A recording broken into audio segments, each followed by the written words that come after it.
плаща. Мерси, Мусил. Мане, трябва да си направил тази мода, че е по-нова. Само да кажем на баща, че и той веднага ще ти заяви.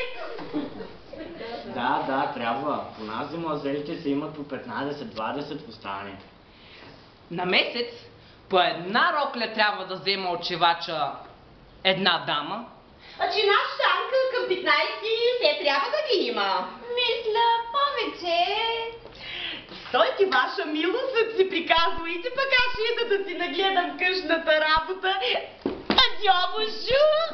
Адьо, мадам Злата. Милзим! Нейна милост. Нейна милост, наша съседка.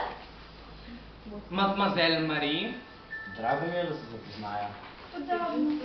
Нейна милост има ти път на също българско момиче. Тъй срамежливо.